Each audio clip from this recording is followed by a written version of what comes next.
Glencore buys Xstrata for $90 billion, a 15% premium. Greek politicians are still trying to pass an austerity package that would guarantee them more bailout cash, and Wall Street preps for a giant victory parade. I'm Alix Steel, and the Morning Call starts right now.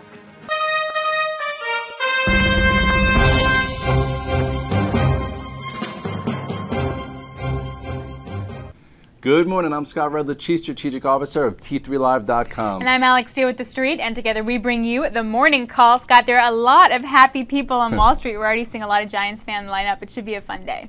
Right, a lot of people hopefully will be back at work at some point, because But not today. No, yesterday we had like one of the lightest volume days because I think everyone was, a little hungover or getting indigestion from the food. So now today, when they start drinking at 6 in the morning, right, maybe volume will trickle off a little bit as well. But in an all serious note, we had stocks closing pretty flat yesterday. The market looks to open slightly lower. Now, for those who were trading, how constructive was that move? I thought yesterday was unbelievable. The market opened down. We came off our lows. You had a lot of specific stock action. You saw Apple go through historic highs. You saw Google fill its gap. You saw some attention in bios. There were some one-off type trades. Even Netflix had a nice push. So with the markets being quiet, you also had the OAHs. You just had a lot of different action. It's the same type of action we've seen for the last almost 30 to 35 sessions. So whenever you see that many sessions in a row, though, you have to get a little hesitant or just maybe a little bit risk averse. You don't want to fall asleep behind the wheel just in case we do get a little bit of a shakeup. Right, and we were speaking before we got on camera that's not necessarily one sector or a complete trend in one sector, but it's a really stock picker market, sector specific, which is interesting because it's a trader's market really. But I wonder if that's harder for a longer term investor to get involved at these high levels. Well, it's actually not say harder or easier, but when you get headlines like NASDAQ at 11-year highs, if you're an investor in the NASDAQ, you're at your 11-year highs. S&P went over the January highs. So this has been a market for investors and stock pickers. Just, you have to know your time frame, because when the speed and composure changes, if you're short term, you have to change with it. So for right now, we need to watch this upper level once again to see if we have the exact same composure we've had since that December 20th gap and go. And I want to go to the charts too, because for an investor sitting on the sidelines who does see that NASDAQ at 11-year high line, the S&P at the highest level since the financial crisis, and they want to jump in to not miss the move, where's the smart place to actually jump in?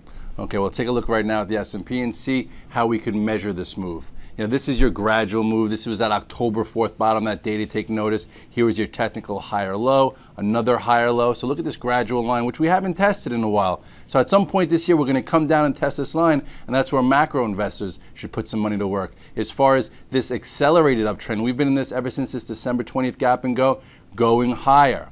And then yesterday we talked about how every time we went to a new level, we would pull off 3-4 days and build a floor, go to a new level, pull off 3-4 days. So let me just give you a closer look here of where we're at now and how to measure this moving forward, because it could get a little choppy up here. So here's your 2-day range. Look how far off. We're above the 10-day, we're above the 21-day.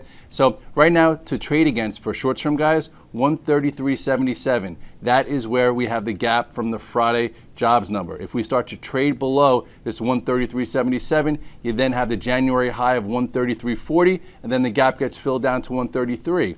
So we could see some type of test or movement down, but if you look back over the course of the last 30 days, we did that, traded off of it. Here, we went through this particular floor. You look at that tail right there, couldn't close in the lows, came back above. Same thing here. So if that continues, we might just have this methodical move for a while, but if we do see a change, we'll be the first to let everyone know to switch a gear or two. So does that mean maybe sell a little bit of your position, get some profits, wait till we do have a little bit of a bounce, then add back those positions? That's the smart way you're doing it. That's exactly it. So Friday you had excitement, you had new highs, so you trim some gains. That's when you put on some hedges. Then yesterday into the down open, you cover some hedges, you add to some of the stocks showing relative strength, and you keep moving along as long as that's the composure. That's what's giving my traders a lot of success, and my subscribers are, it seems like every day they're high-fiving because we're getting different types of action every particular day. And it's interesting you brought up the OIH. The OIHs, because they've moved, but not with the same kind of velocity that we've seen in other stocks and sectors. So is there more of a breakout coming in the OIHs, or is it more of a steady climb?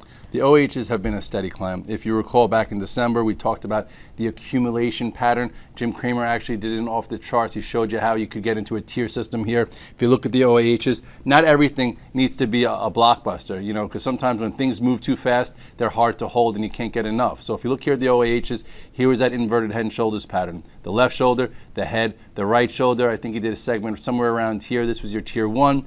Then it broke this downtrend, right? Here you go. This is your tier 2.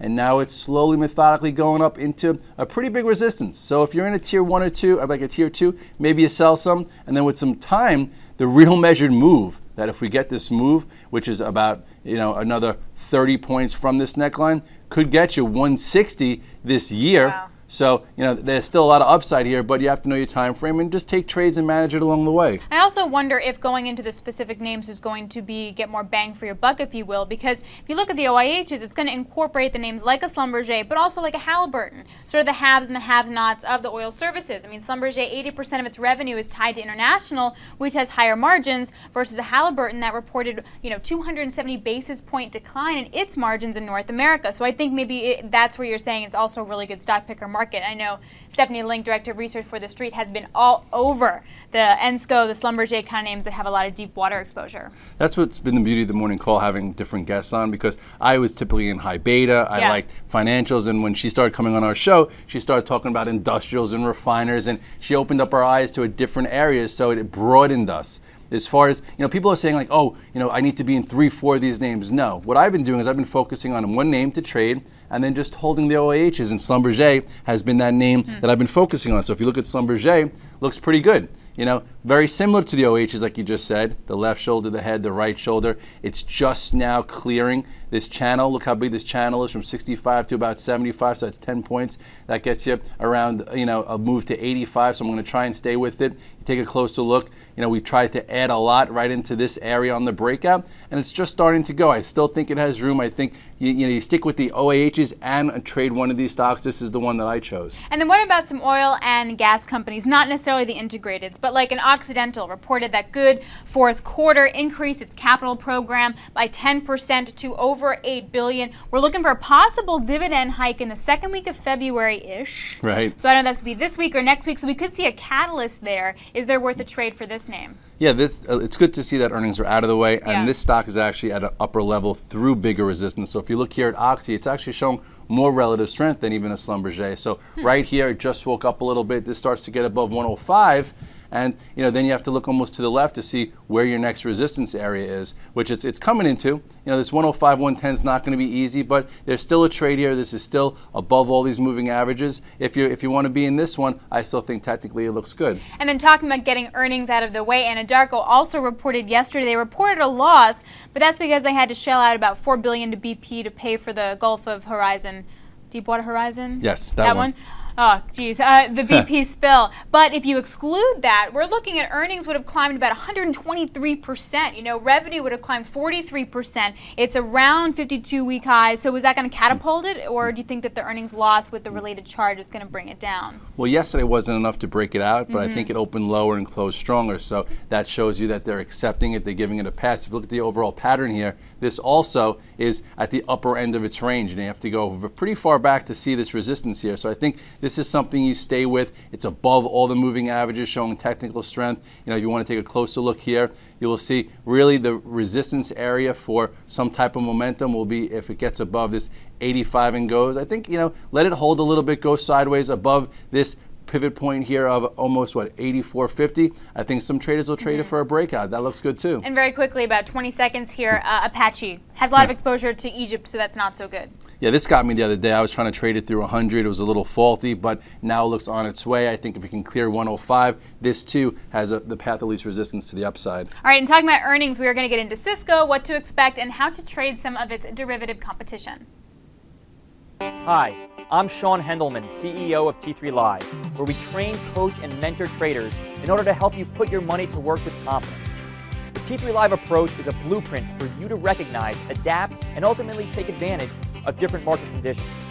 To begin your training with T3 Live, we would like to offer you the opportunity to enroll in our free 30-day online home study course. Fill in your name and email address, and I'll see you on the other side.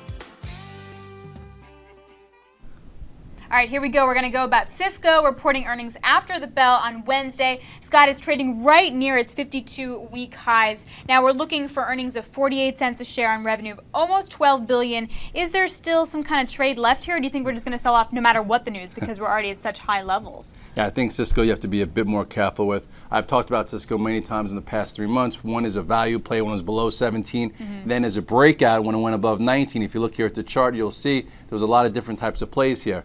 This was below 17 when it broke above that pivot. Then I was talking about this, if you remember, around 19 to 1906 was a level that I thought we can get a trade, which it did. You saw a point, you saw a retest, and now we're at 2019.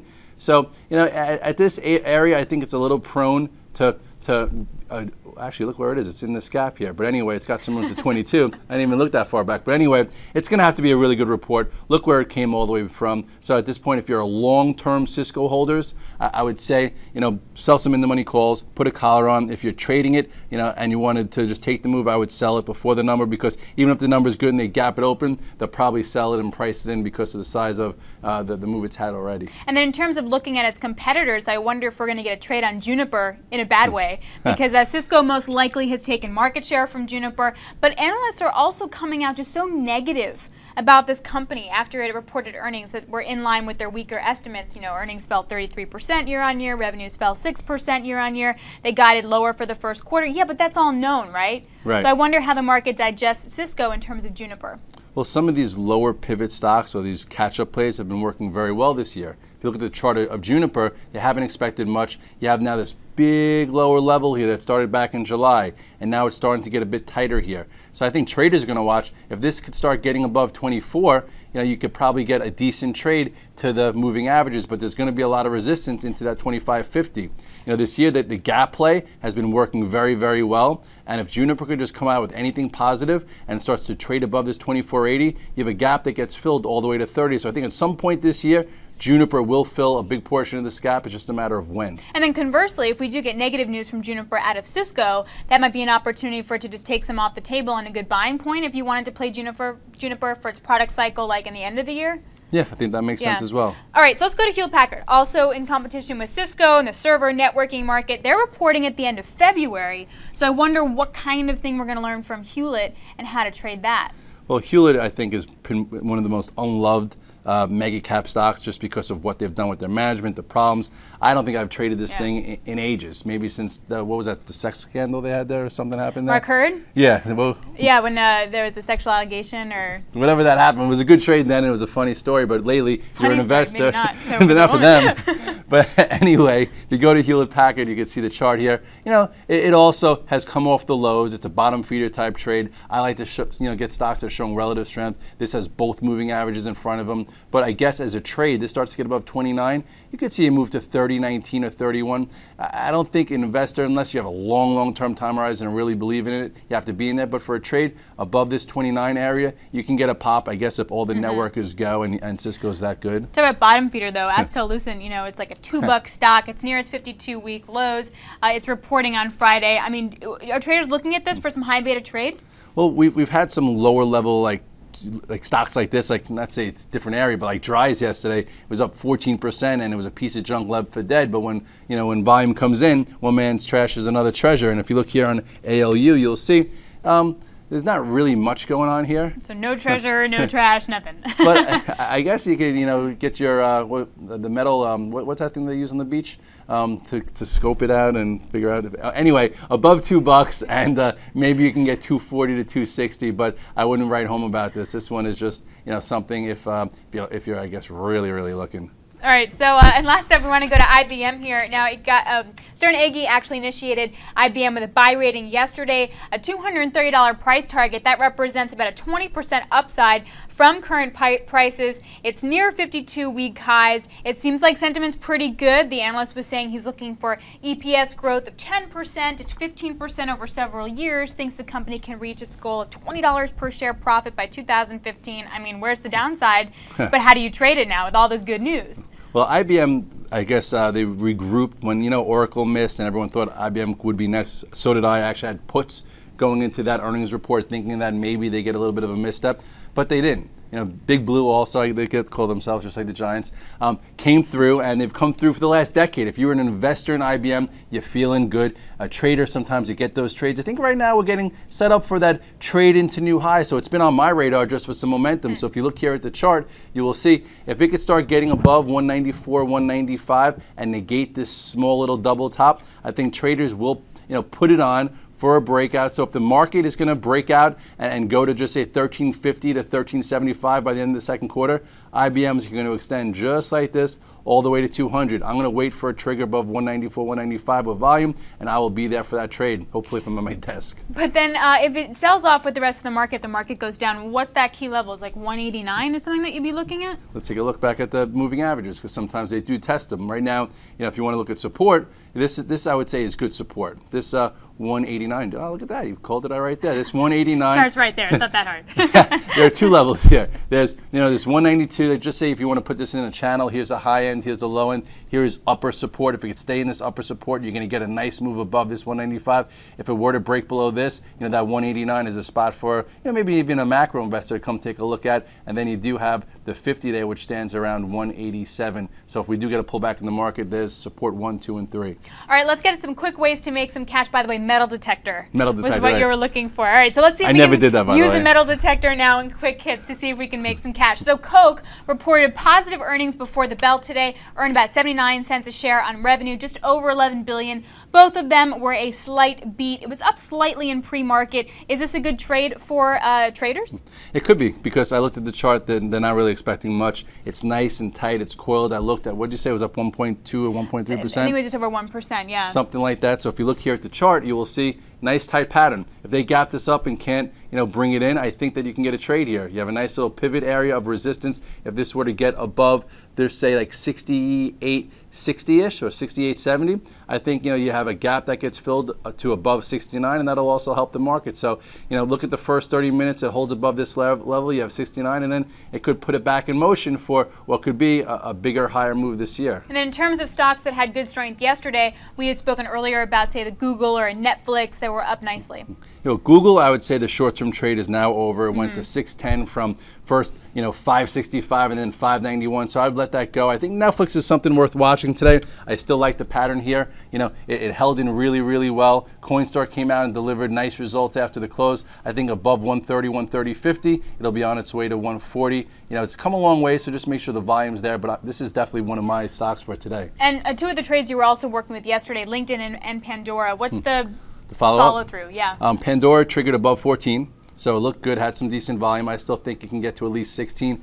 LinkedIn wasn't ready to continue, but it stayed the course. So if you look here at LinkedIn, nice little inside day. Let me get this out of your way. I think if it could start getting above, just say 80.50 to 81, it can continue. Remember, it broke this downtrend, and now it's holding above it. So as long as it stays above this 77, 78, I think it can continue to at least 85, 90. And I think their earnings are this week, and I think some sell-side guys like it. And I wanted to wrap up with some metal and mining stocks that also did well. Freeport eked out a gain, which was particularly impressive considering the IMF warned on Chinese growth, and China imports so much copper. You would have thought it would have really taken this name down, especially because gold was off 20 bucks, but it was up 0.5%. Yeah, it showed some nice relative strength. We put it off the charts yesterday. It's nice and tight. I think it's priced in a lot of this. I'm hoping I'm actually long some. Priced in the bad news, you mean? Yes. Okay. So if maybe you see some glimmers of what's going on over there, it can go again. If you look here at the chart, nice flag type pattern. I am, like I said yesterday, I'm long a little bit overnight, and I'd like to see it go positive today. And if it could start getting above this little 47 area, this would be a pivot for it to trade higher, and that would be good for the market. Then the next area would be 50 to 54. But it's come a long way, so just make sure it stays in this range and wait for it to break above if you want confirmation. And I just wanted to end with Randgold. This stock was up as much as 2%, but it closed off its highs. It was up about 1.5%. This was impressive because it really needed to deliver in this quarter. It got kind of a free pass when it reported third quarter results, and it did. I mean, it made $1.25 a share. Revenue was just over $311 million. Gold production was up 4%. Profit was up 259%, and cash costs were actually down. Increased its dividend by 100%. Also impressive because the CEO has said adamantly he would not be bullied into raising the dividend, so this must come from his renewed confidence in how his projects are actually developing.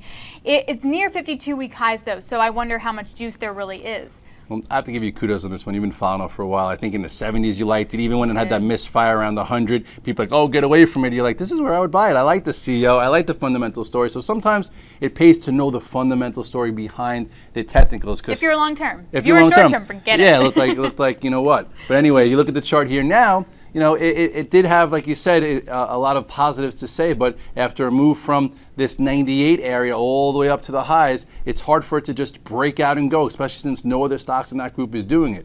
So I would say give it a little bit of time. If gold hangs in there and this could stay above these moving averages and maybe base out between 120 and 114, go a little sideways, there will be a time for it to break through these highs. It's traveled a little too far, too fast. Let it hold higher and give it another chance later this year. But this is one of the few stocks in that sector that actually has been performing. Has done really well, yeah. All right, and then so just wrapping it up, you know, I think flexible sector rotation, that was kind of your theme for today. Yeah, and it's been the theme for the past almost 30 sessions. And as it keeps going, you have to just be in tune. You know, drive a little sports car, not a big caddy right now where you could switch gears, change directions, because it could happen quick. And when it does happen quick, you don't want to have your highs too high and not see it coming. You know, we've been getting a lot of great action on off the cuff type plays, so you don't want that to blind you for if we do get what could be a small pullback that you're not expected. So don't chase the excitement, keep to the methodical plan, and you'll do just fine. All right, great. We have a lot of metaphors for you. Metal detector, race car driving giants. All right, happy trading, everybody. Have a great day. Yes.